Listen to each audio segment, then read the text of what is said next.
There is a particular kind of silence that lives inside a house where a secret has been kept too long. It is not the silence of peace. It is not the silence of rest. It is the silence of a held breath, the kind that fills a room so completely that the people inside it stop noticing they have not been breathing at all.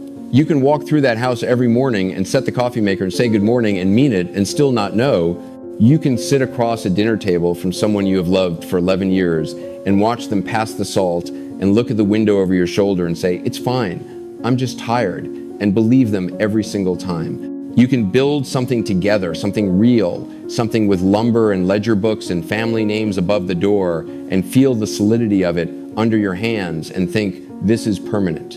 This will not change. This is mine and I am theirs, and we are something the world cannot take apart. The question this story asks is not whether love was real. The love was real. Of that, I am entirely certain. The question is this: what do we do with the love that was real when the story it was wrapped inside turns out to have been a different story entirely? There are people who answer that question by burning everything down. There are people who answer it by going very quiet and staying that way for years. There are people who answer it by sitting in a hospital break room at 2 a.m. with a phone pressed to their ear, listening to a man cry and thinking, before they can stop themselves, I already knew. Some part of me already knew. This is a story about a woman named Diana. She is a nurse. She is 34 years old. She has been the kind of friend who shows up, the kind who remembers which side of the bed you sleep on when you're sick, and what kind of soup you actually want, and which questions you need someone to ask out loud so you don't have to ask them yourself. She has watched a marriage the way you watch a garden, not obsessively, but with the steady, loving attention of someone who has known both people long enough to see the seasons in them. She received a phone call, and everything she thought she knew about what happy looks like had to be taken apart and looked at again, piece by piece, in the light of what she was being told. Grief has a way of loosening things. People have held tight for years. It does not ask permission. It does not announce itself. It simply arrives. And in its arriving, it opens the hands, even the most careful ones, and lets the held things fall. What falls tonight has been falling for a long time. You are about to watch it land. Welcome to The Straight Spouse. I'm Harvey, and this is the show where we sit with the stories that most people carry alone, the stories that happen inside marriages, inside families, inside the space between two people who made a vow and then discovered that vow was standing on ground that neither of them fully understood. This is not a show about blame. It is not a show about sides. It is a show about what it costs to love someone honestly when honesty is the hardest thing in the room. Before we begin, I want to say something directly to anyone watching tonight who has been in this situation, whether you are a straight spouse, whether you are someone who came out after years of marriage, whether you are a child of parents who went through this, or a sibling, a friend, someone who received the phone call and did not know what to do with what they heard. This space is for all of you. We do not come here to decide who is wrong. We come here because human beings in complicated situations deserve to be seen with full complexity. And that is what we are going to try to do tonight and every episode. I do want to be transparent about something. The story you are about to hear is based on real experience. The emotional truth, the events, the people, these are real. Some details have been adjusted to protect the privacy of the individuals involved, and the production uses AI-assisted visuals and some elements of storytelling support. But the heart of what you're going to hear tonight, that is a real person's real life. I want you to hold it that way.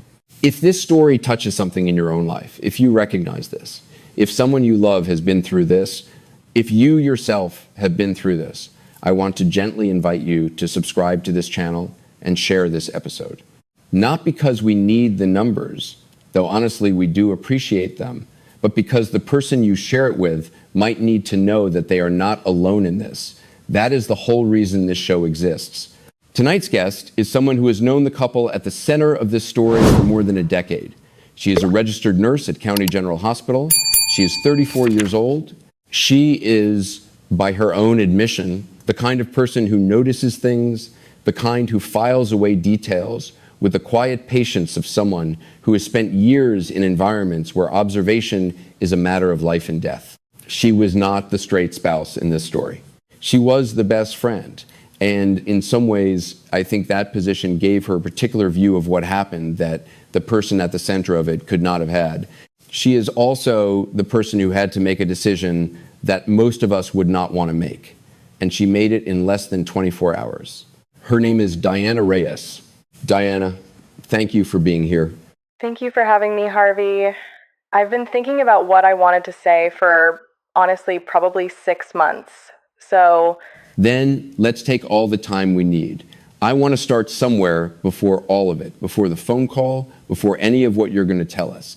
I want to start with a Tuesday morning, an ordinary one. What did Laura and Stephen's life look like when everything was good? It looked like, when you see a couple and you think, okay, they figured it out, that is what they looked like every single time. Laura would call me on her lunch break. She manages the floor of Callaway Hardware, has for about 4 years now, and half the time the first thing out of her mouth was something Stephen had done that morning that made her laugh. Like, genuinely laugh. Not the polite kind, the kind where you can hear it in her voice, even through the phone. They met in college, University of Tennessee, junior year. Stephen was in the business program, and Laura was double majoring in management and communications, which basically describes exactly who she is as a person. She is the most organized human being I have ever been friends with. She has a label maker she has named Gerald. She names her label maker. And Stephen used to tease her about it constantly. Gerald's been busy this weekend, he'd say, and she'd tell him to mind his own business, and he'd just smile, that very specific Stephen smile. And I would watch that exchange happen and think, there it is. That is what it looks like. They got married when they were 26. Small ceremony, outdoor venue, something very them, not fussy, not flashy, but every single detail had been thought through. Stephen built the ceremony arch himself. That was actually the first time I really understood that his woodworking was more than a hobby. He had this way with wood, like he knew what was inside it before he started.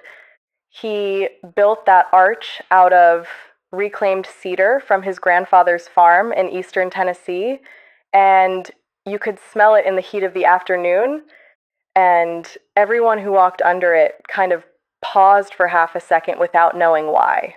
And Roy, Stephen's father, the man who founded Callaway Hardware in 1987, Roy stood at the back of the ceremony with his hands folded in front of him, and he had this expression on his face that I have never forgotten.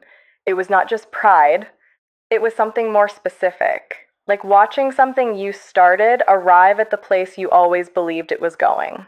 You paint a very vivid picture. I want to ask about Roy specifically, because from what I understand, the hardware store is central to this story in a way that goes beyond just being a workplace. What was the dynamic between Stephen and his father? Roy is a particular kind of man. He is from a generation and a geography that has very specific ideas about how things are done. He is not cruel. I want to be clear about that he is not a cruel person, but he is someone who has spent 64 years building a very precise idea of what his family is and what it represents in the community. Callaway Hardware has been on the same corner in Knoxville for 37 years. That store is not just a business to Roy. It is a legacy statement. It is the thing he will leave behind. And Stephen is his only son. Stephen was going to take over the store. That was never really a conversation. It was just understood. And Stephen, for as long as I had known him, seemed to understand it too. He was good at it. He has a way with customers that is natural and easy. He remembers things about people, remembers their projects, asks follow-up questions 3 months later about a deck they were building. People trust him. Roy raised him to be exactly the kind of man who could carry that store forward. So when I think about who Stephen was in that time, I think about the store. I think about Roy's hands, which are big and rough and certain. And I think about the way Stephen's hands were always a little different, more careful, more patient, even when they were doing the same work. You said he was good at the store and he seemed to understand the expectation. Can you separate those two things, being good at something and genuinely choosing it? That is a question I have been sitting with for 2 years now. I think the honest answer is that I couldn't see the difference at the time, and I'm not sure Stephen could either. You've described a marriage that looks from the outside like it has all the pieces in exactly the right place. I want to ask about a specific kind of moment, not the big ones, not the wedding, but a small one, a moment when you looked at the two of them and thought, this is what love actually is. Do you have one? I have one that I come back to probably more than any other. It was a Saturday in March, 3 years ago now. So this is about 2 years before everything changed. Laura had been working long hours because they were doing inventory at the store, and she was exhausted in the way where she doesn't complain, but you can see it in the set of her shoulders. And Stephen had planned this whole afternoon for her without telling her a single thing. He told her to be home by 2 o'clock. That was the only information she got. I was there because, honestly, I was there because I helped him plan it and I wanted to see her face when she walked in. I'm not ashamed of that. He had set up the backyard. That sounds simple, but you have to understand what Stephen does when he sets something up. He had actually built over the 2 previous weekends, these low cedar benches around a fire pit, and he had strung lights between the back fence and the house, and there was music coming from somewhere, and he had genuinely cooked from scratch, this whole spread of food that Laura had mentioned once, probably 8 months before, that she missed from this restaurant in Nashville where they'd gone for her 29th birthday. He had called the restaurant. He had gotten the recipes. He had practiced twice. And Laura walked into the backyard and she just stopped. She did not say anything for a long time. She stood there looking at it, and then she looked at Stephen and she said, very quietly, "When did you do all this?" And Stephen said, "I had some time," which is the most Stephen answer in the history of answers, because he absolutely did not have time. He had made time. He had carved time out of nothing. I watched her walk to him and put her head on his shoulder, and I thought, this is real. Whatever else is complicated in the world, this right here is real. And there is one other thing about that afternoon that I have thought about many times since. Stephen spent most of the afternoon at the fire pit. He was tending it constantly, and not because it needed tending, but because when Stephen has something to do with his hands, he is the most relaxed version of himself. He was happy in a way I had not seen him be in a while. Not performing happiness, just in it. And there was one moment where he was leaning over a half-finished piece of cedar trim he'd brought out. I don't even think he was working on it. Just touching it, and he looked up and saw Laura laughing at something I'd said, and the expression on his face was, it was love. I'm certain of that. I am absolutely certain that what I was looking at was love. What I did not understand then was that love can be entirely real and still not be the whole story. That detail, him needing his hands to be doing something, that's very specific. Did you notice that often? All the time. The garage workshop was where you found Stephen when anything in his life felt unresolved. Not when he was angry. Stephen is not an angry person. But when he was processing something, when there was something sitting in him that he hadn't worked out yet, you'd know something was going on, not because he'd tell you, but because Laura would mention casually, "Stephen's been out in the garage every night this week," and you'd file that away. And looking back now, were there weeks like that you can remember, even in the time you're describing, before the thing you didn't know yet? Yes, there were weeks like that. I remember one specifically. It was the summer before the March afternoon I just told you about. He was in that garage every night for almost 2 weeks straight. He built a dining table that summer. That is, honestly, it is one of the most beautiful pieces of furniture I have ever seen in a private home. 12 feet long, white oak, with these hand-cut joinery details that he apparently spent 3 weeks researching. Roy had it moved into the store's back office, put a little handwritten card on it that said Stephen Calloway, 2022.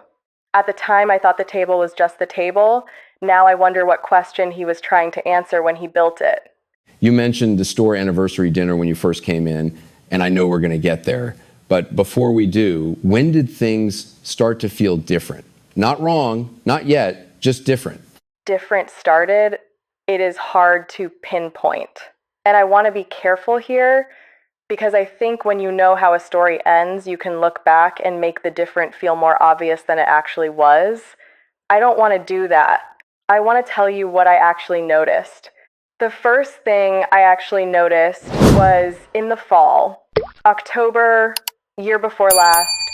Laura and I have this thing where we meet for coffee every other Sunday, not always, but usually, at this place called the Overtime Cafe. It's near County General, which is why I love it. I can walk there from my shift. And that October, Laura started coming to coffee looking a particular way. Not sad, not upset, more like someone who is carrying something and has arranged their face very carefully around the carrying of it. I asked her once directly, "You okay? Like, actually okay?" And she said, "Steven's just in a weird place right now. Work stuff." And I accepted that because Roy had been dealing with some health things, nothing serious, a knee replacement. And there was a question about a second location of the store that had been in discussion for over a year. And those were real stressors. They were real. So I accepted the explanation, but I remember the way she held her coffee cup when she said it. Both hands, very still. Laura fidgets.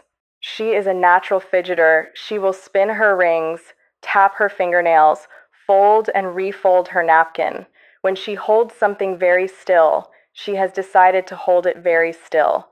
Those are two different things. That distinction, the natural fidgeter choosing stillness, that's a very nurse level observation. It's something you learn. You watch people in waiting rooms for a living. You start to understand that how someone holds a thing tells you something different than what they say about what they're holding. What else did you notice? Steven's texts changed. This one is more concrete. Steven and I have always texted somewhat regularly, not constantly, but we are friends in our own right, not just through Laura. He sends memes, mostly. Terrible memes, really. Very dad-coded humor, even though they don't have kids. And in the fall, those stopped. Not completely, but the rhythm changed. He would read messages and not respond for days. When he did respond, the responses were short in a way that was different from busy short. It was more like careful short, like he was aware of every word. And there was one evening at the end of November, this is about 6 weeks before the phone call. The four of us, Laura, Steven, myself, and my boyfriend at the time went to dinner at this Italian place in downtown Knoxville that we all love. Been going there for years. And at some point during dinner, someone made a toast, something small, just a here's to us kind of thing. And Steven raised his glass and he smiled. And it was Steven's smile, totally recognizable, but it didn't reach his eyes. I have spent a lot of time wondering whether I'm retrofitting that observation, whether I only noticed it because I now know what I know, but I have thought about it enough times that I believe I noticed it in the moment. I didn't know what to do with the noticing. So I did what you do. I had another glass of wine and talked about something else. The text thing is interesting to me because texts are private in a way that dinner isn't. Was there anything else happening in spaces that were more private between Steven and Laura specifically that she told you about? She told me that November that they hadn't been intimate in about 4 months. She said it the way you say something you've been deciding whether to say for a long time. Very matter of fact on the surface, but with this undertow. And she had a reason. She always had a reason, and it was never a lie. Every reason was technically true. He had been tired. He had a shoulder injury from the store. They had been arguing more. She kept building this architecture of explanation around it that was solid enough to stand in, and I let her build it because I did not know what else was inside the building. That was the thing I kept not picking at, the intimacy piece. I kept thinking, okay, that is a normal rough patch. Married couples go through those. This is fine. but it was sitting in the back of my mind like a low sound you're not sure you're hearing. And where did you leave it that Sunday? We left it the way we always left uncomfortable things. She paid for the coffee. I said, "Call me if you need anything." She said, "I know. Thank you." And we hugged in the parking lot for a little bit longer than usual. That was November. The phone call came in January. Tell me about the phone call. It was a Tuesday.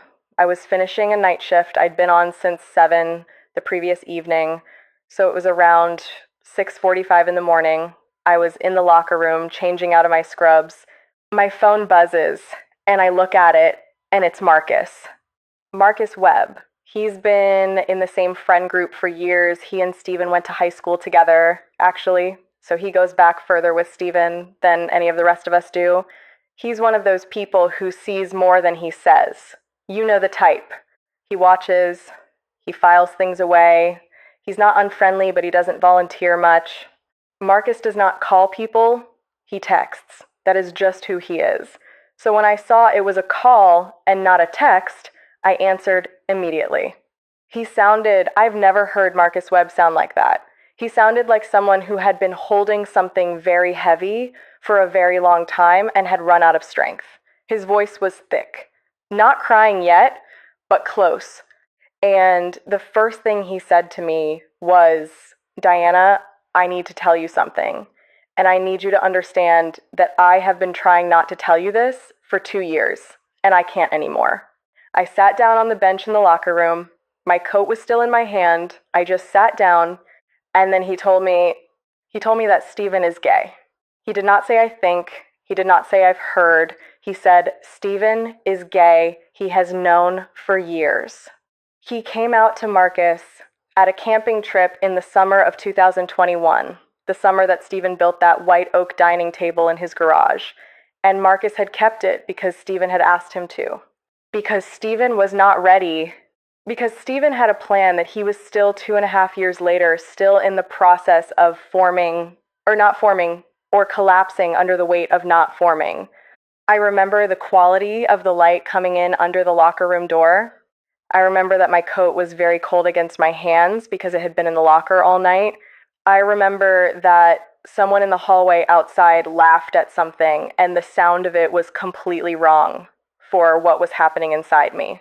Marcus was crying now, quietly. He said, "I can't keep doing this to Laura. I can't look at her at the anniversary dinner and know what I know. I can't. The store's annual anniversary dinner was in 4 days. What was happening in your body while he was telling you this?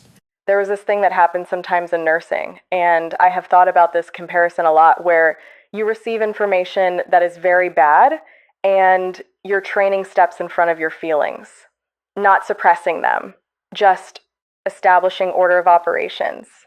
You process the information first. You metabolize what has to be done. You feel it fully later. That is exactly what happened.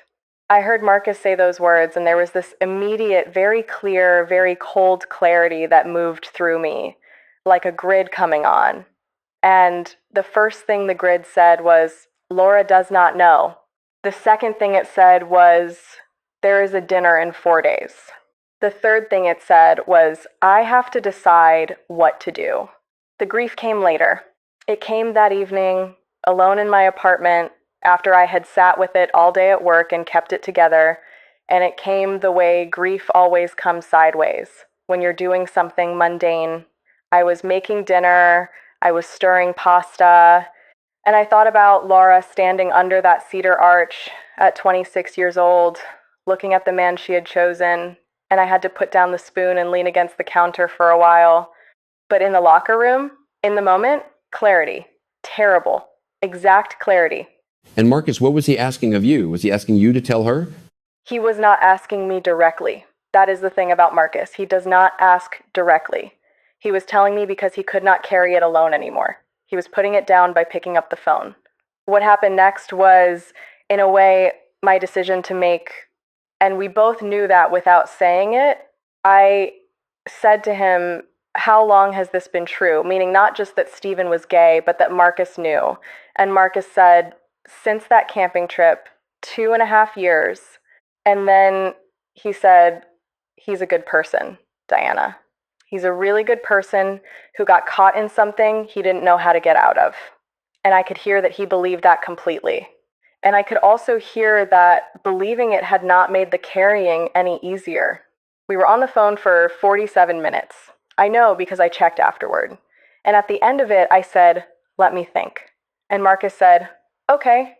And then I walked out to the parking lot and I sat in my car in the January cold and I thought about what it means to be a person who knows a thing with a friend who doesn't know the thing, and a dinner 4 days away where everyone would be in the same room.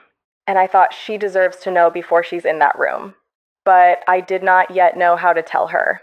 I did not yet know if it was mine to tell, and I did not yet know what telling her would break open, and whether what was inside it would be something she could survive on the other side of. I sat in that parking lot for a long time. You said you sat in that parking lot for a long time. I want to stay there with you for a moment because what you're describing is a very particular kind of alone. You've just been handed something enormous and you're sitting in a cold car at 6 something in the morning and you can't call Laura because she's the person the information is about, and you can't call Stephen because he's the person it's about from the other direction, and Marcus has already put it down. What was happening inside you in that parking lot? Not the clarity you described, what was underneath the clarity? Underneath the clarity was grief, I think. But it wasn't grief for myself. It was grief for the specific shape of something I had believed was true and now was not. And I want to be careful about this because I think the grief I felt in that parking lot was real, but it was also premature in a way. I was grieving the version of the story I had thought I was in. And the actual person who had the right to grieve Laura didn't even know yet that there was something to grieve. That created a very strange internal pressure. I was carrying emotion that wasn't mine to carry first. And then underneath that, there was something else I did not expect. There was this terrible, quiet recognition. Not of facts. I'd only known the fact for 30 minutes, but of something I hadn't let myself name. A pattern of details I had been storing without labeling them. The stillness of Laura's hands, the text that changed, the nod smile that didn't go further, the garage every night for 2 weeks, the dining table Roy put a card on. I hadn't built them into a conclusion because I hadn't wanted to, because building them into a conclusion would have meant sitting with a question I had no right to ask about someone else's marriage. But in that parking lot, with Marcus's words still in the phone's recent calls, everything I had filed away without labels suddenly had a label. And instead of relief, which is what you might expect when something confusing becomes clear, I felt something closer to the specific sadness of realizing you already knew the thing you were afraid of knowing. That's a psychologically very precise thing to name. The sadness of realizing you already knew. There's a clinical term for what you're describing. The way we suppress information, we're not prepared to integrate. Some researchers call it motivated inattention. The mind genuinely does not allow itself to connect dots that would require it to take action it isn't ready to take. That's exactly it. I wasn't refusing to know. I was just not yet building the thing that knowing would require me to do. And in that parking lot, the building happened against my will. In about 2 minutes, all the materials had already been gathered. I just hadn't assembled them. And in those 2 minutes, did any part of you think about Stephen, not Laura, Stephen? Yes, and I'm not sure I'm proud of this, but yes. There was a moment where I sat with the fact of what his life had been like for years, what it would cost to hold that. The camping trip was 2021. That means he had been, and I'm doing the arithmetic I was doing in that parking lot, he had been holding this in the context of his marriage, in the context of Roy and the store and the family name, for at least as long as I had known him well, probably longer. And I thought about that summer, the 2 weeks in the garage, the table, Roy putting a card on it. Stephen had been processing something in that garage for years, and the wood had been answering him. The wood always answers. That is the thing about working with your hands. It doesn't lie to you. you put in effort, something comes out. The joinery either holds or it doesn't. And I thought about what it must feel like to have a language that honest available to you and to have no other language for the most important true thing about yourself. I didn't feel sympathy that erased anything Laura was going to feel. I want to be very clear about that. But I felt something adjacent to it, something that made the situation three-dimensional in a way I hadn't expected in those first 30 minutes. That three-dimensionality, I think that's what makes you the right person to tell this story, the ability to hold more than one truth at once. Let me ask you something more uncomfortable. In those weeks before the call, November, December, were there any moments where you chose not to see something actively, not unconsciously, but where you were aware you were looking away? There was once, it was early December. Stephen and I ran into each other at Home Depot. He was picking up supplies for the store. I was there for something completely unrelated. And we ended up walking through the lumber section together for about 20 minutes because we didn't have anywhere urgent to be.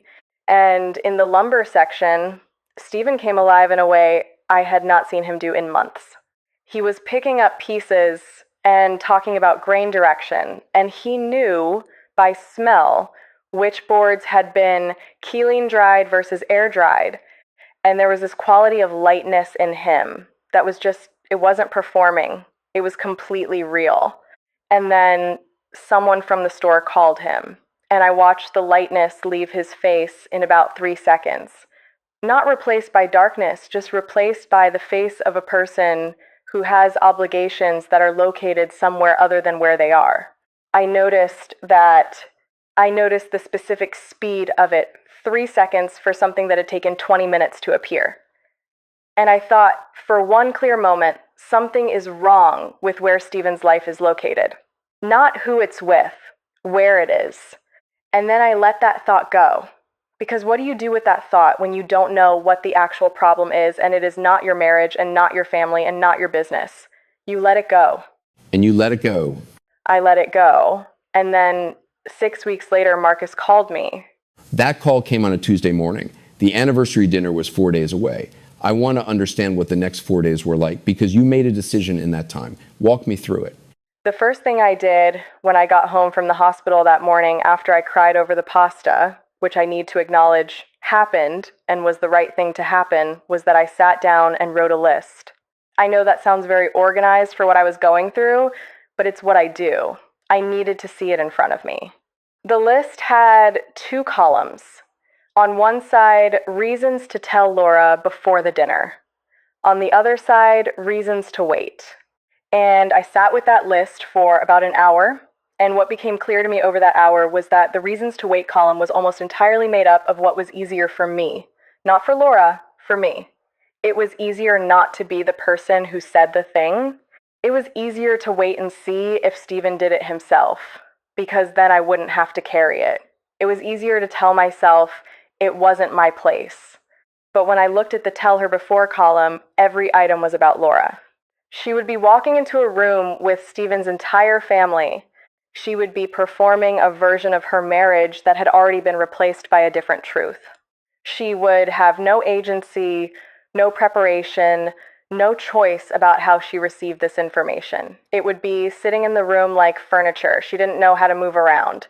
The list took me about an hour. By the end of it, the decision was made. Did you speak to Marcus again before you called Laura? I texted him. I said, I'm going to tell her before the dinner. He wrote back 1 word. He wrote, okay.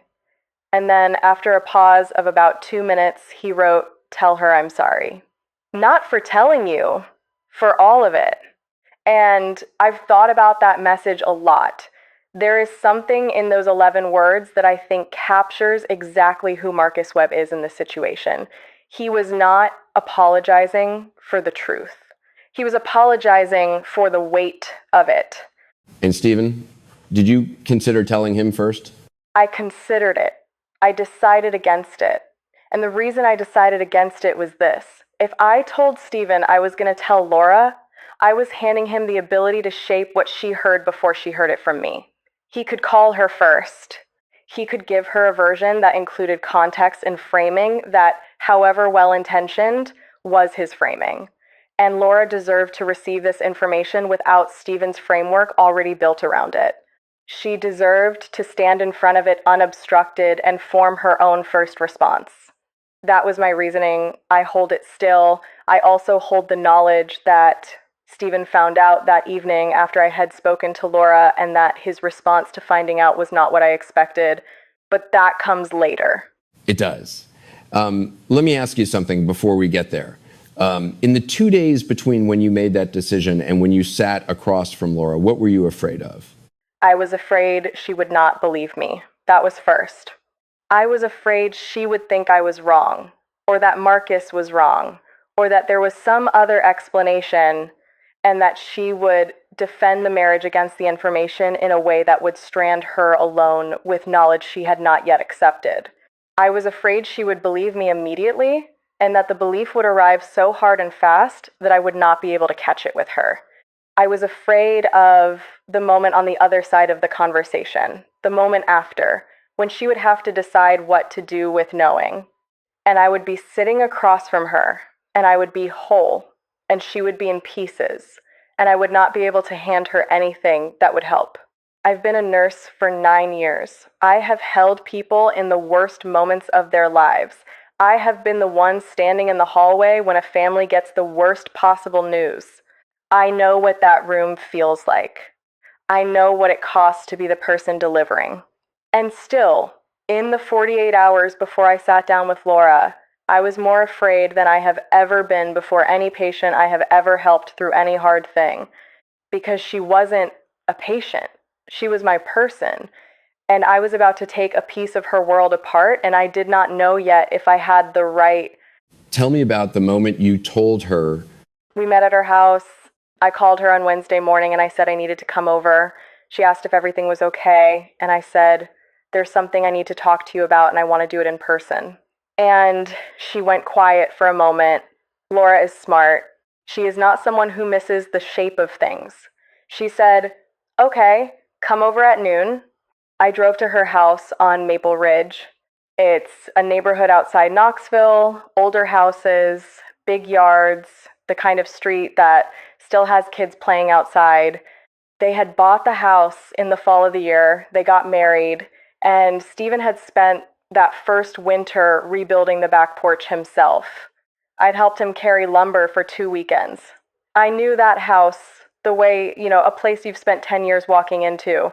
I rang the doorbell instead of just walking in, which I always did. Laura answered and just looked at me for a second, and I could see that she had spent the 2 hours since my call preparing herself for something. She had made coffee. She had set out mugs. She was performing the ritual of hospitality as a way of controlling the room. We sat at the kitchen table, and I told her, I did not circle it. I did not build up to it. I did not say, I've been doing a lot of thinking, or I want you to hear this with an open mind. I said, Marcus called me Tuesday morning. He told me something about Stephen that he has been holding for 2.5 years, and I need to tell it to you now. And I watched her face, and I said, Stephen is gay. There is no way to describe what happened in the next 15 seconds that would be fully accurate. I have tried to find words for it many times. What I can tell you is this. She did not gasp. She did not cry. She did not look away. She looked directly at me. And in that look, I saw something move across her face that was almost too quick to catch. And what I think that thing was, and I have thought about this for 2 years, is recognition. Not new information arriving, old information arriving from a different direction. The room was very quiet. I could hear the refrigerator. And then Laura said, very slowly, how long has Marcus known? Not, is this true? Not, are you sure? Not, that can't be right. How long has Marcus known? She skipped past the question of whether it was true. She went straight to the question of how long she had been the only one who didn't know. That question, that was the wound inside the wound. Not Stephen, not the marriage, not the years. The fact that there had been a room of people who knew, and she had been outside it, being the person who didn't know, while other people watched her be that person. What did you say? I said, 2.5 years. And she closed her eyes, not for a long time, just for a moment. And when she opened them, she was somewhere else. I don't mean that metaphorically. I mean, the Laura I had known for 12 years was in that face, and also there was something behind it that I had never seen before. Something that was trying to sort a very large amount of information very quickly. She said, "Who else knows?" I said, "Only Marcus." As far as I knew, she said, "Does Roy know?" I said, "I didn't think so." And she said, very quietly, almost to herself, "The dinner is Saturday." That's the thing she said. Not, "This is devastating," not, "I need a moment." The dinner is Saturday. That's Laura. She is the most organized human being I have ever been friends with. Even in the first minutes of the worst thing that has ever happened to her, some part of her brain was already running the logistics of what had to happen next. The dinner was Saturday. Roy would be there. The whole extended family would be there. There were toasts and a catered meal and a tradition going back to 1987 when Roy opened the store. And she was sitting in her kitchen on a Wednesday at noon, knowing what she now knew. And the dinner was Saturday. How long did you sit with her? 4 hours. We sat at that kitchen table for 4 hours. I'm not going to tell you everything that was said in those 4 hours because some of it belongs to Laura, but I will tell you 2 things. The first is that she cried exactly once during those 4 hours. Not when I told her.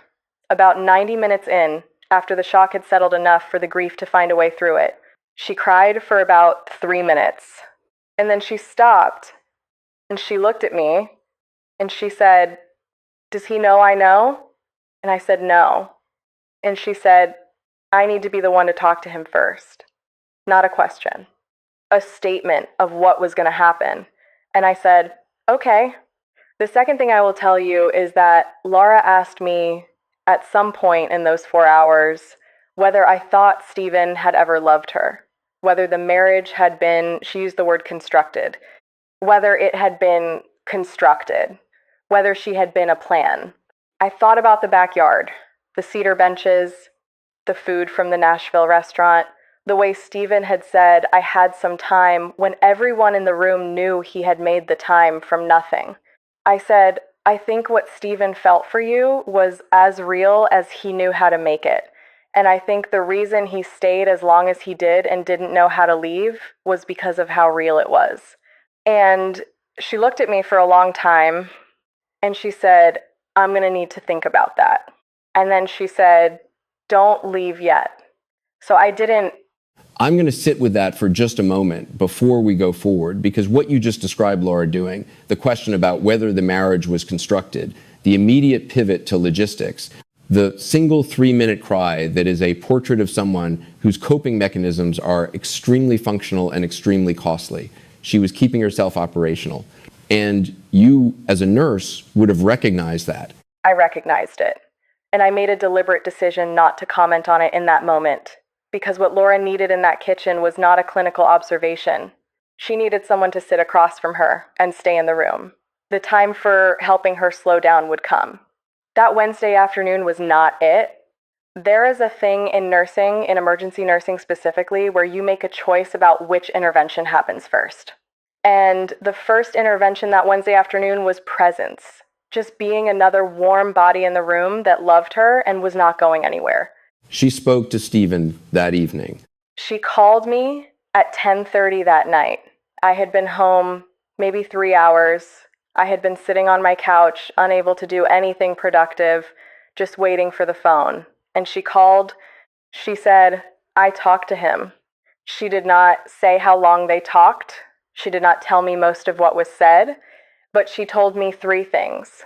She said he confirmed it immediately, without trying to deny it. She said he cried. And she said, and this is the thing I have turned over in my mind more than almost anything else in this whole story, she said that at some point in the conversation, Stephen said to her, "I would have told you. I just didn't know when yet." And I kept thinking I'd know when. And Laura said, and I told him that When was 2.5 years ago? What happened after that conversation, those next few days before the dinner? Everything happened at once, and nothing happened at once. That is the only way I can describe it. Stephen moved into the guest room that night. Not because Laura demanded it, that was just the decision they made, wordlessly, as a practical matter, of where to sleep when the architecture of your shared space has just shifted underneath you. She told me he asked if he should leave entirely, and she said, not yet, just the guest room, for now. The dinner question was still open.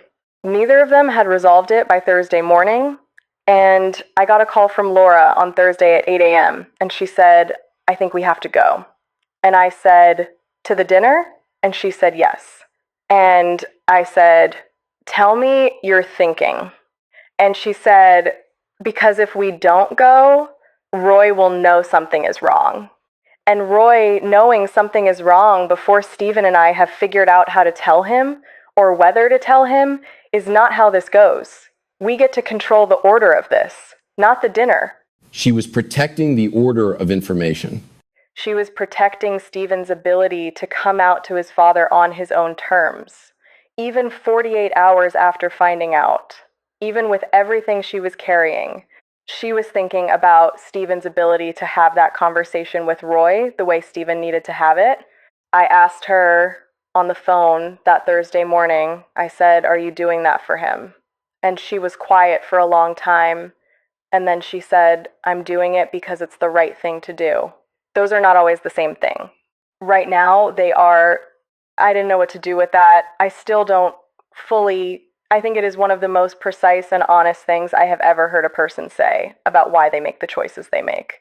And the dinner itself? We should talk about the dinner.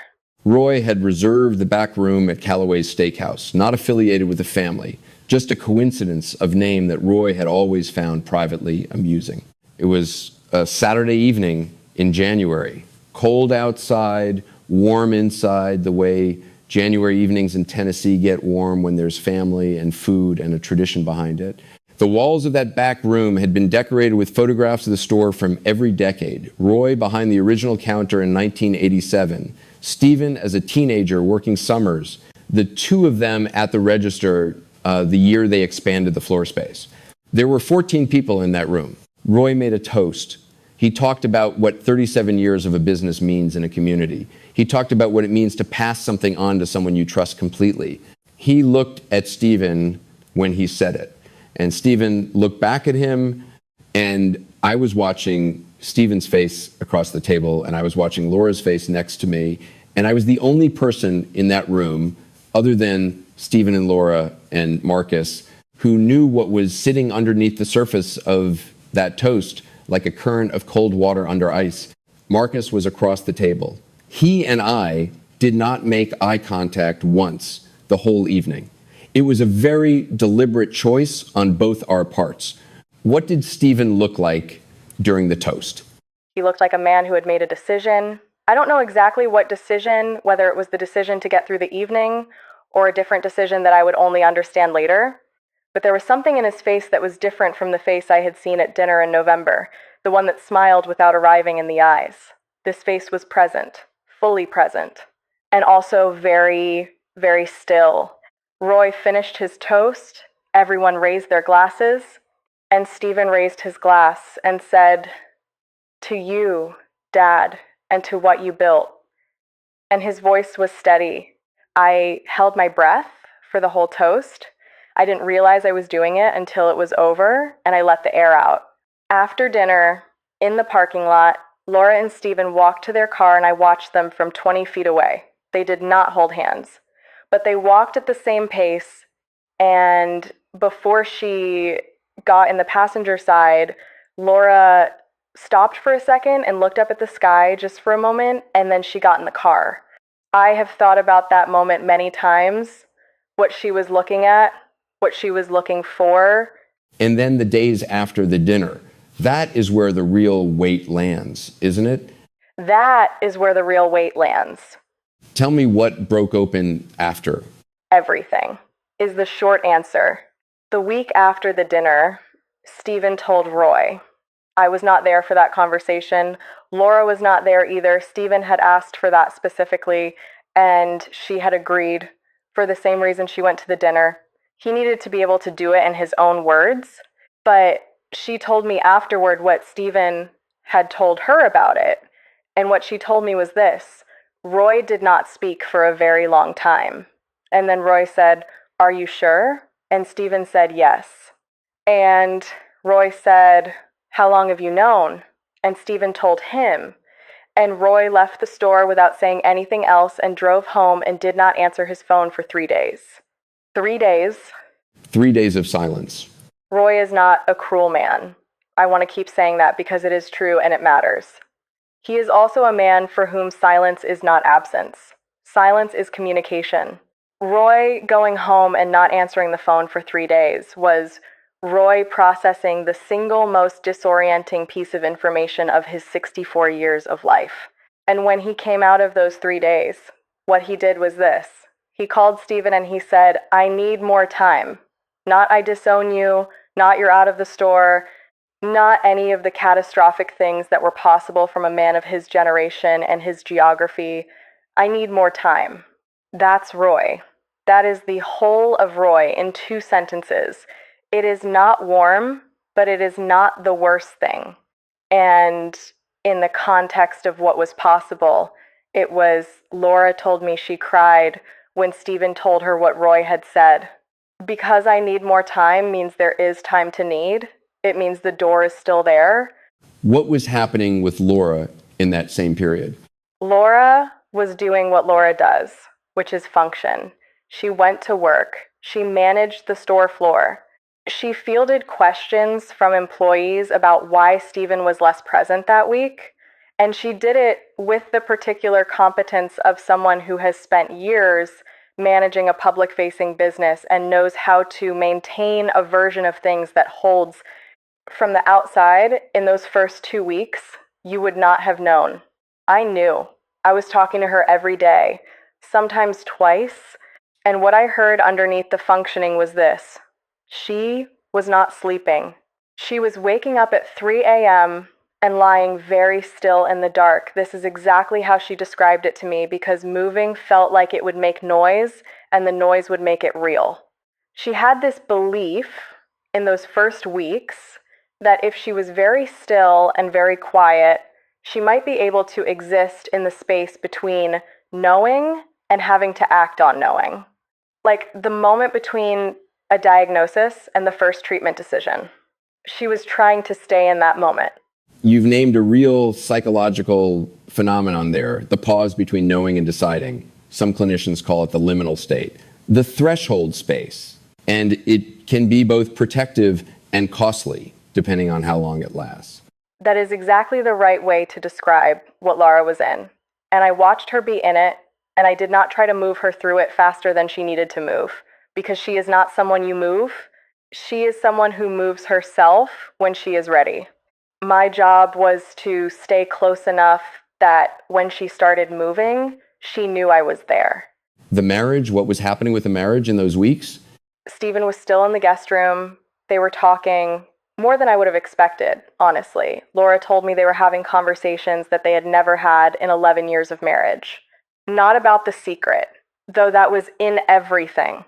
About who they were, about what they had actually built together, about the store and Roy, and what it had cost Stephen to carry the store expectation alongside everything else he was carrying. She told me once, and this is not a small thing, she said, "I think this is the most honest we have ever been with each other." And the grief in her voice when she said it was not the grief of discovering she'd been lied to. It was the grief of realizing that the most honest conversation of their marriage was the one happening in the wreckage of it. That is devastating. It is. It is exactly that. Was there anyone outside the two of them and you and Marcus who found out in those early weeks? Community, family, anyone? One person. This was the thing I did not expect and should probably have expected. There is a woman in the Calloway family circle, Roy's sister's daughter, Stephen's cousin, a woman named Patty. She lives about 40 minutes outside Knoxville. She and Stephen have always been close in the way that particular cousins are close. They're the same age. They went through school in overlapping circles. There's an ease between them that doesn't require maintenance. Stephen had told Patty before he told Roy he needed at least one person in the family who knew before the conversation with his father. He needed to practice saying it to someone who loved him. What Stephen did not anticipate, or maybe did not think through, was that Patty would immediately call her mother, who would immediately call Roy's wife, who had not yet been told by Roy, who had been sitting in those 3 days of silence without telling her. Roy's wife found out from a chain of women before Roy had a chance to tell her himself. And Roy's wife, her name is Helen. Helen came to the store on a Thursday morning before it opened and asked to speak to Laura. And what she said to Laura, according to Laura, was, "I want you to know that I am very, very sorry. And I want you to know that I do not think this reflects on you in any way, and that whatever happens, you are family." A twist you didn't see coming. Nobody saw Helen coming. I have always thought of Helen as the quieter one, the one who stands beside Roy rather than in front of anything.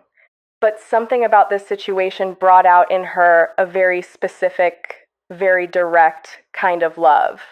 She drove 40 minutes to the store before it opened to make sure Laura heard from someone in Stephen's family that she was not being cast out, that her belonging was not contingent on the marriage. Laura told me about it, and it was the first time in those 2 weeks that I heard something close to relief in her voice. Not because the situation was better, because the loneliness of it was, for one morning, a little smaller. And the information, did it spread from there? Not immediately. Helen is discreet in the way of people who understand that discretion is itself a form of love. Patty had made a mistake out of reflex, not malice. And everyone who knew in those early weeks seemed to understand, without having to be told, that the perimeter of this information was not theirs to expand.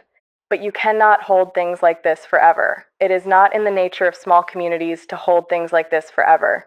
And over the following months, as Stephen and Laura began to navigate what their lives were going to look like, the circle widened, slowly, imperfectly, the way these things always do. There were people who were kind. There were people who were not kind in ways that were very specific. There was one woman, a mutual acquaintance, someone Laura had considered a friend, who said to a third party, with what I understand was a particular kind of self-satisfaction, that she had always thought something was off about Stephen. And Laura found out she had said it, and Laura told me, and her voice was not hurt. It was exhausted. The exhaustion of having to exist in a community where other people feel entitled to your story. That entitlement to other people's stories, that is its own kind of violence. It is. It is a low-grade, entirely socially acceptable violence. And it is also one of the most isolating things about going through something like this publicly, even partially publicly. Because the privacy you thought you had, the privacy of your own marriage, has already been taken. And then the privacy of your grief gets taken too. And you are left performing the recovery for an audience that does not actually know the show. You've described the first weeks, the functioning, the 3 a.m. stillness, the community that started taking pieces of the story without permission.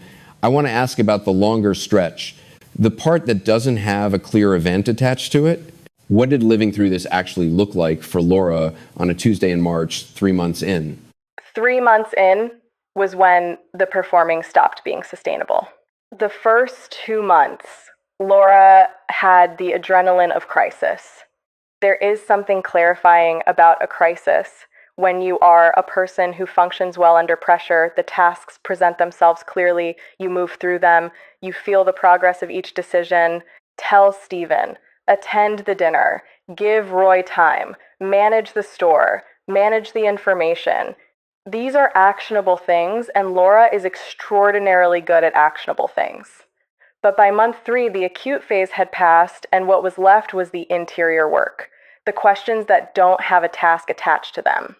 And those questions, who am I now, what did I know, and when, What do I do with 11 years of memory that has not changed but now sits inside a different frame? Those questions don't respond to a label maker.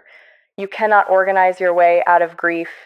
You cannot manage your way through the specific loss of believing you understood your own marriage.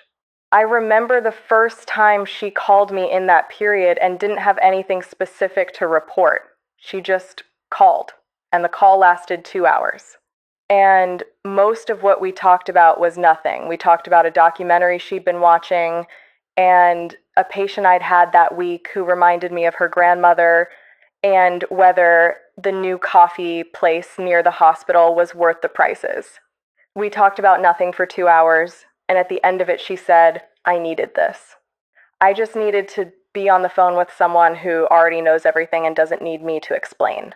That sentence broke my heart a little. The exhaustion in it of being the person who has to explain yourself to every new room you enter.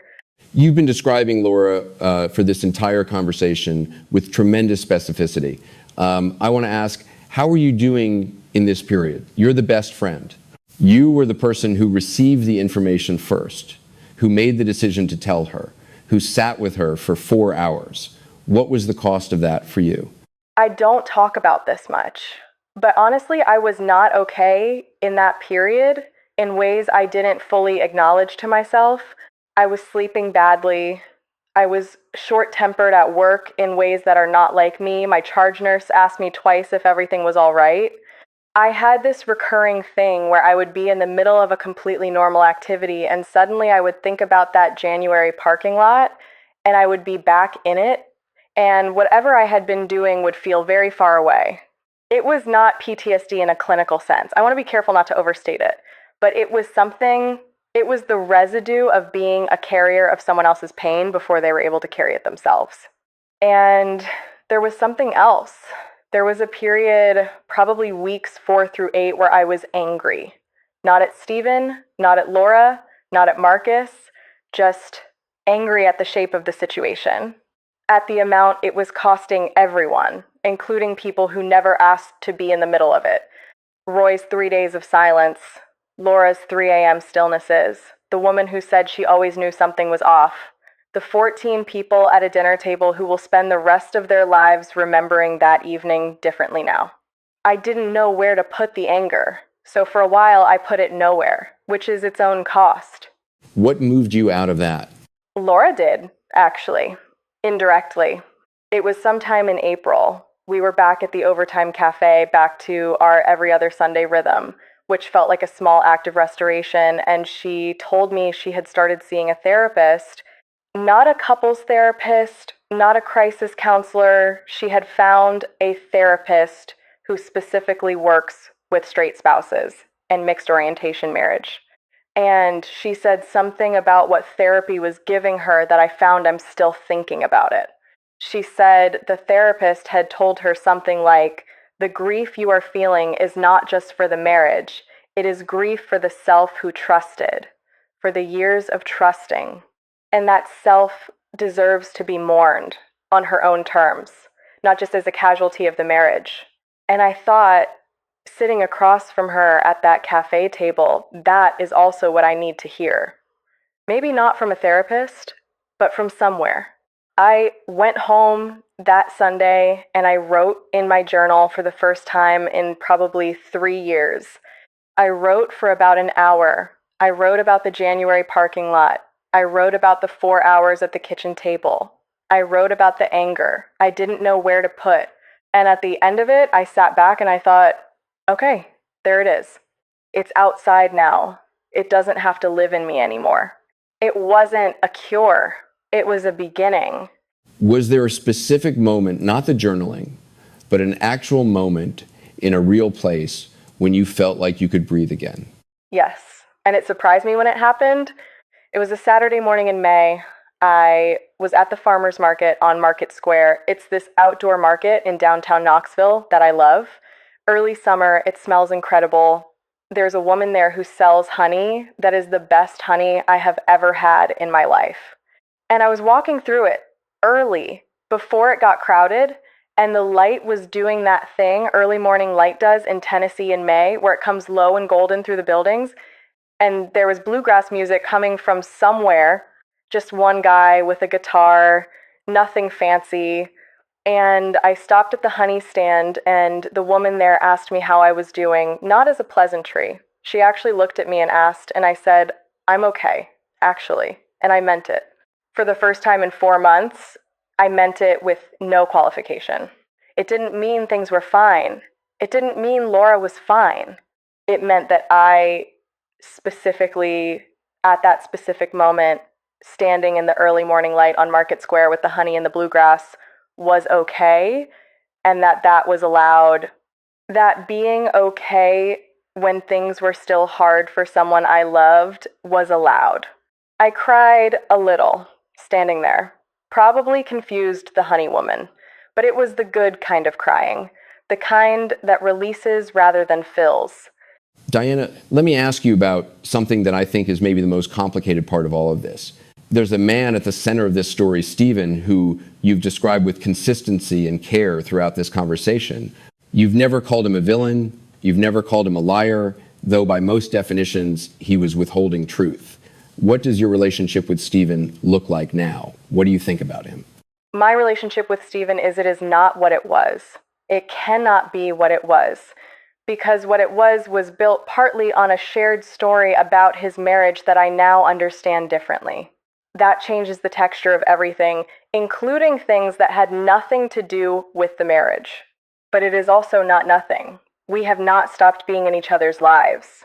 What shifted for me, and this took probably 7 or 8 months to arrive, was that I stopped experiencing Stephen as something that had happened to Laura and started experiencing him as a person who had been in an impossible position that he had not known how to get out of.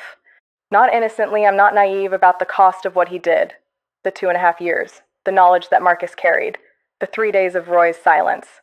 All of it stems from Stephen's inability to find his way to the truth sooner, and that cost was real, and Laura paid most of it, and I don't minimize that. But I also think about who Stephen was in the context of who his father is. The store with Roy's name on it. The table he built that summer that Roy put a card on. The years of being the person Roy was already imagining handing everything to. I think about the specific geography of Eastern Tennessee and what it means to come of age there as a gay man and feel the weight of what your family has built and believe maybe correctly that the truth will cost them. Something they cannot recover. That is not an excuse, but it is a context, and I think context is what separates a villain from a person. That distinction, villain versus person, I want to stay with it, because I think there's a version of this story that wants to cast Stephen as the person who did this to Laura. And there's another version that wants to cast the closet itself as the villain and Stephen as its victim. And I wonder whether either of those versions is doing the full work of understanding what happened. Neither of them is. And I think the reason neither of them is sufficient is that they both require someone to be the problem. They're looking for the load-bearing wall to knock down. And in situations like this, and I've been thinking about this for 2 years, there is no load-bearing wall. There is a structure that was built on a foundation that wasn't disclosed, and everyone inside it was doing what they believed was possible at the time, and the structure came down anyway. Not because anyone was evil, because some things cannot hold what they're asked to hold. Stephen loved Laura. I believe that. Laura loved Stephen. That is not in question. The question is whether love, even genuine love, can sustain a structure whose foundation was never fully visible to both people. And the honest answer is sometimes yes, sometimes no. And in this case, no. And I think what I've arrived at after 2 years is something like this. I don't need Stephen to be a monster in order for Laura's pain to be legitimate. Her pain does not require a villain. It requires witness. And the difference between those two things, villain and witness, is the entire difference between a story that helps people and a story that just feeds the appetite for someone to blame. That is, I need to sit with that. The difference between requiring a villain and requiring a witness. That is one of the most precise things I've heard in all the conversations I've had on this subject. And I think it connects to something I want to ask you directly. Forgiveness. Do you think Laura has forgiven Stephen? I think Laura has gotten to something more durable than forgiveness. And I say that not to dodge the word, but because I think forgiveness, as it's usually used, implies a transaction. Someone did something wrong, you release them from the debt of it, the account is settled. What Laura has gotten to, and she has said versions of this to me, is more like a different relationship with what happened than a clearing of what happened. The events are still there. The years are still there. What has changed is what she requires of them. She doesn't require them to make sense in the way she originally needed them to make sense. She doesn't require Stephen to have been someone other than who he is.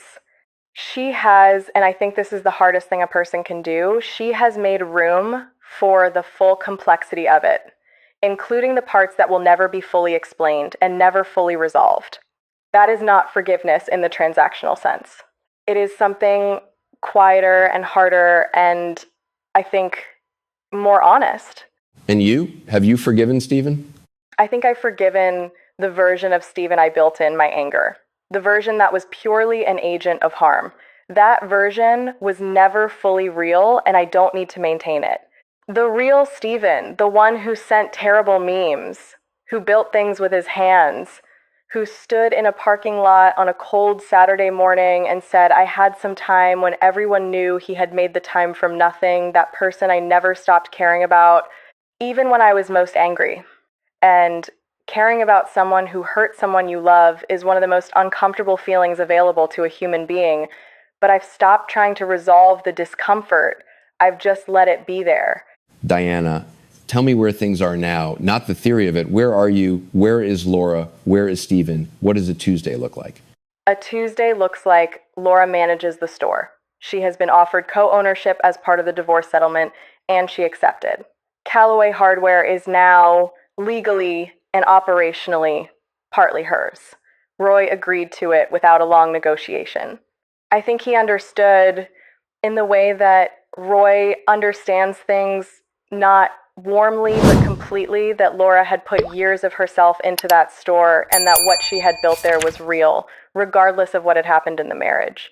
She goes to her therapist every other Thursday. She has a standing brunch with Helen on the first Sunday of every month.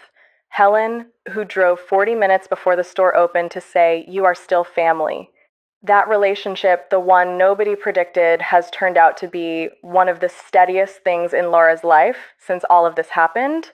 Stephen has moved to Chattanooga. He is working with a small furniture design company there, not as the owner, not as the inheritor of anything, just as a craftsman and as himself. He still builds things in his off hours. He sent Laura a piece he made this past fall, a small cedar box. No occasion, no note, just the box. She has it on her kitchen windowsill. She told me she almost didn't keep it. Then she did. And she and Stephen are, I don't have a word for what they are. They are not friends. Not yet. Maybe not ever in the way we usually mean that word. But they are not enemies.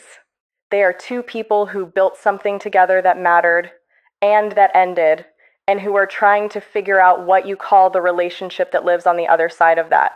Roy calls Stephen every Sunday. It took about 6 months for that to start. When Laura told me, I cried again. Not the complicated kind of crying, just relief. The relief of something not being permanently broken that you were afraid was going to be permanently broken. And you, where are you? I'm okay. I mean that more fully than I did in January. I'm still at County General. I got off nights recently, days now, which means I actually see the sun on my drive home, which I had underestimated the significance of. I'm still going to the farmer's market on Saturdays, still getting the honey. I ran into Marcus at the grocery store a few weeks ago, which was the first time we'd seen each other since all of this. And we stood in the cereal aisle for about 20 minutes and talked about nothing important and everything that mattered. And at the end of it, he said, I'm glad you answered the phone. And I said, me too. I think about that Tuesday morning in the locker room more than I probably should. But sometimes I think about it differently now, not with the weight of the decision I had to make, more with something like gratitude, actually, which surprised me when I noticed it, because it was also a terrible thing to be handed. But I was handed it because someone trusted me with it. And on the other side of everything, I think that trust, Marcus's trust, Laura's trust, even Stephen's life, which I understood better because of all of it. I think all of that trust made me a fuller person. Not a happier one, necessarily, but a fuller one. There's a cedar box on Laura's kitchen windowsill. Stephen built it. She almost didn't keep it. Then she did. I think about that a lot. What it means to keep the thing you almost didn't keep. The decision to put it on the windowsill where the light hits it in the morning. The particular kind of courage it takes to look at a beautiful thing that cost you everything and still call it beautiful. That image, the cedar box in the morning light, I want to hold on to that for a moment before we talk about what this whole story means. Because I think what you've just described is one of the rarest things a human being can do. Not move on, not pretend, not even forgive in the transactional sense you named, but to make room to put the thing on the windowsill where you'll see it every morning and let it be both what it is and what it costs and still be there in the morning light. I've been thinking, as you've been talking, about the question narrator asked at the beginning of this hour. What do we do with the love that was real when the story it was wrapped inside turns out to have been a different story? And I think the cedar box is one answer, not the only answer, but one of them. You don't throw it out. You don't make it the centerpiece. You put it on the windowsill. You let the light find it. And you keep living in the kitchen. Before we hear from the audience, I want to sit with what this story has given us, not just as entertainment, not just as testimony, but as a set of genuine human truths that I think are worth naming carefully. The first thing I keep coming back to is what we might call the psychology of the unseen narrative. There is a well-documented phenomenon in clinical psychology. Diana named it in terms of motivated inattention.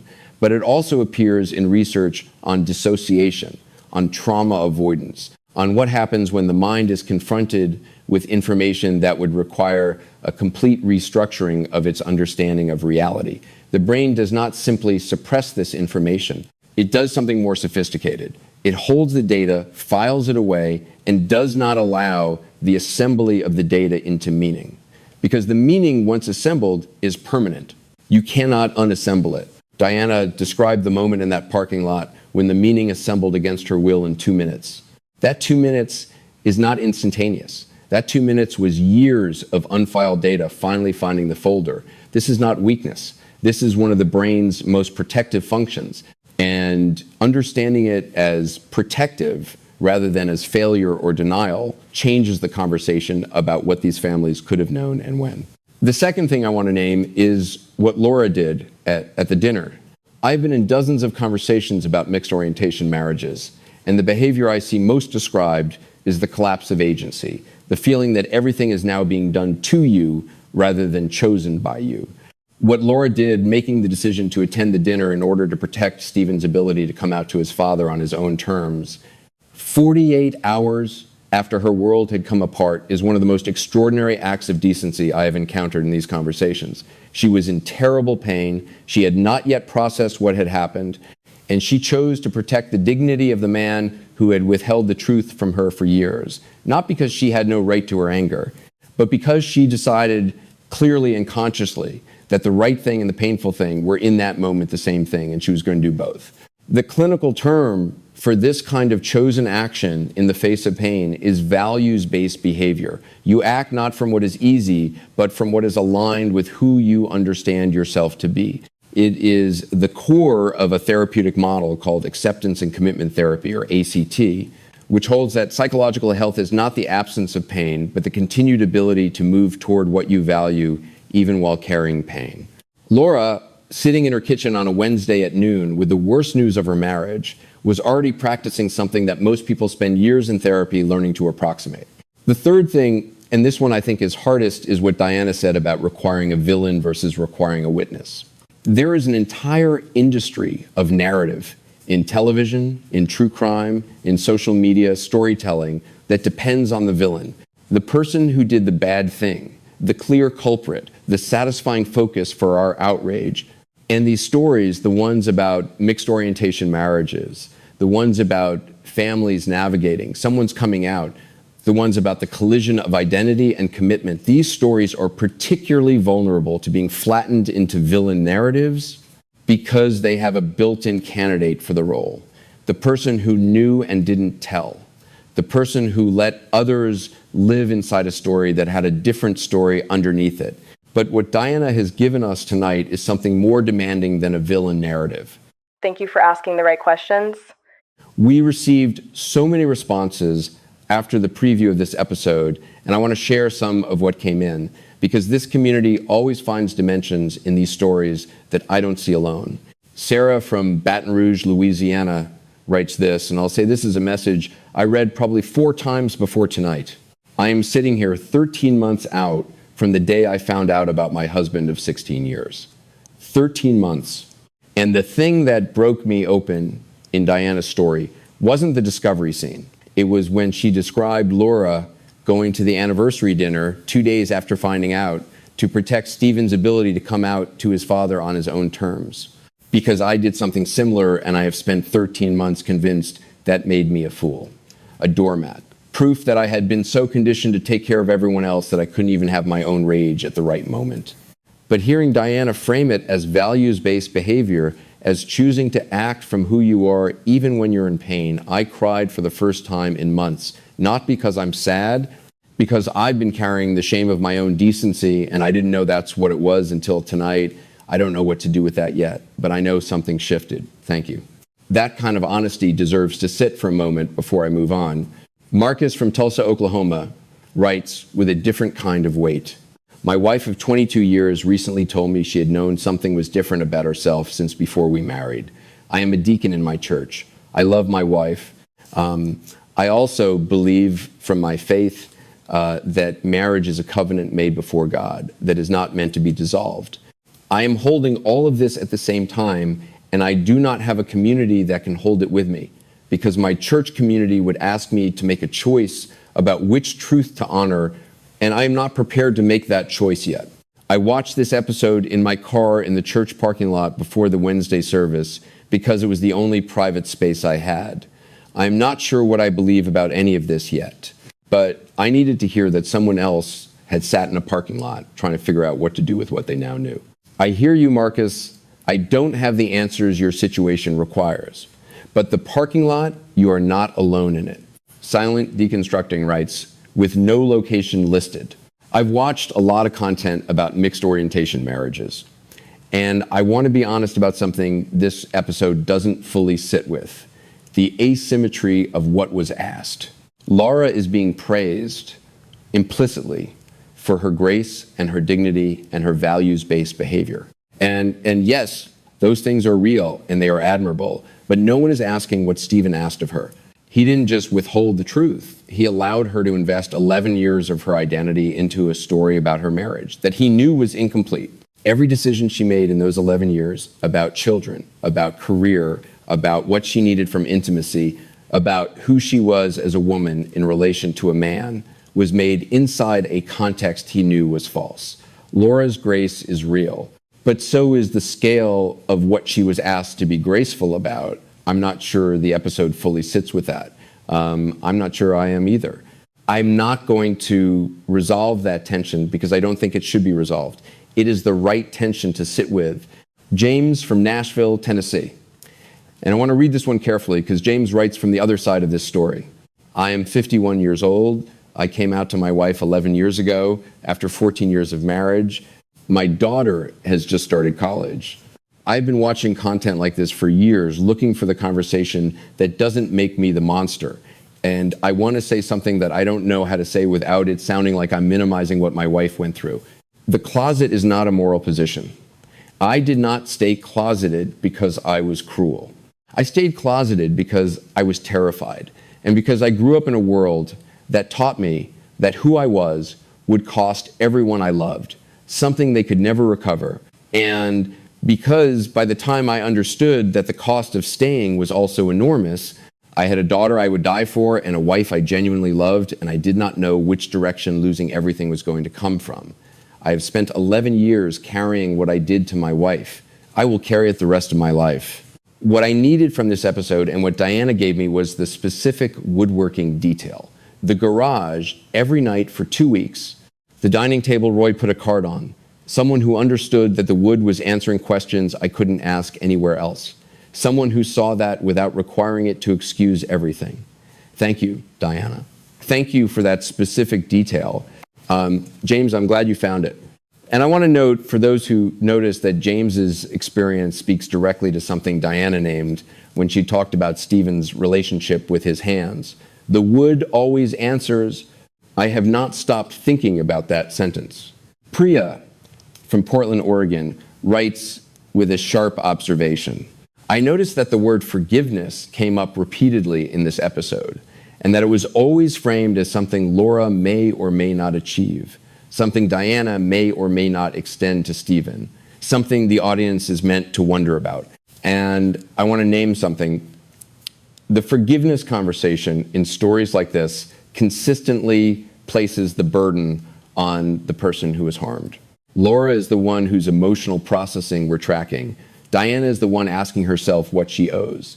And meanwhile, the question of what Stephen owes, not in a punitive sense, but in the active sense of ongoing accountability and repair, that question was largely absent. I don't think Diana failed to ask it. I think the narrative culture around mixed orientation marriages hasn't built a language for it yet. I'm not sure I'm angry about the episode. I'm not sure I'm not. Priya, that is the sharpest question in tonight's inbox. And I think you're right that we don't yet have the language for it. This conversation continues. From Oklahoma City, a commenter writing under the name Well-Meaning Coward, age 32, shares this. 3 years ago, I was Marcus.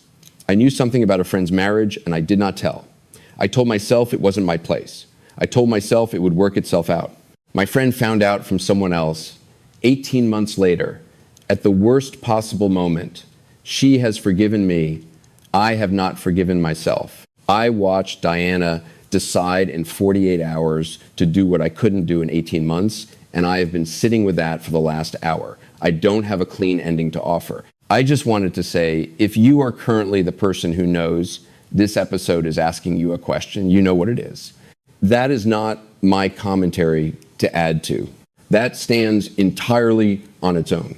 And finally, from Boston, Massachusetts, 23 years old, Maya writes, I'm watching this as someone who grew up watching my parents navigate a version of this story, not exactly the same, but close enough that every scene in this episode had a room attached to it in my memory. The thing I keep coming back to is the cedar box. My mom kept things too, objects that represented something that cost her. And I used to think that was weakness, that keeping things meant you hadn't fully healed, hadn't fully let go. But watching this episode made me reconsider that. Maybe the people who keep the hard things aren't holding on out of inability to release. Maybe they're making a choice about what kind of person they want to be on the other side of being hurt, the kind of person who can still call a beautiful thing beautiful. I'm 23 and I'm learning that. I think it might take the rest of my life. Maya, I think it might take all of ours. If anything in tonight's episode stirred something in you, if you are a straight spouse, a partner who has come out, a child of this story, a friend who is holding something they don't know what to do with, please consider sharing this episode with someone who might need to not feel alone in it. Subscribe if you haven't, not because we need the metric, but because the next story is coming and it is going to ask different questions, and I would like you to be there for it. The next episode of The Straight Spouse arrives soon. Until then, I'm Harvey. This has been The Straight Spouse. Thank you for sitting with us tonight.